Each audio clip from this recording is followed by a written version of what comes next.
Ito yung time na magkakasama kami lahat, tipong kwentuhan lang. Sobrang saya nga eh. Kanyo naman, kitang-kita sa pagmumukha namin kung gaano kami kasaya. At teka, bakit nga pala kami nakabidyo?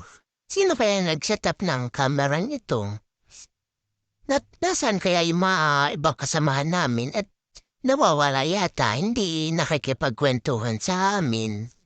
Parang may mali yata. Parang may magaganap na hindi namin inaasahan, Tapos bigla na silang naglalabasan, isa-isa. Yun pala, hindi namin alam. Aba, may pasabog palang magaganap. Yun, tarantang-taranta na kami. Kasi hindi kami na-inform. Ang dadaya talaga. Yun pala, may magaganap.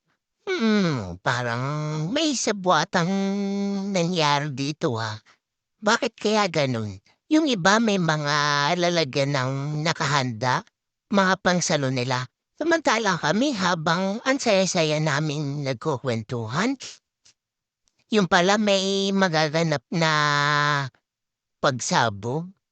Hay naku, ang dadaya talaga, hindi kami na-inform. Buti na lang at hindi nagkauntugan. Kung hindi, may bukol na wala pang nakuha.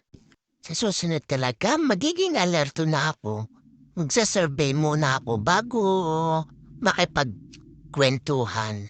Pero in fairness, sobrang saya naman talaga. Na-shock ang lahat sa nangyari.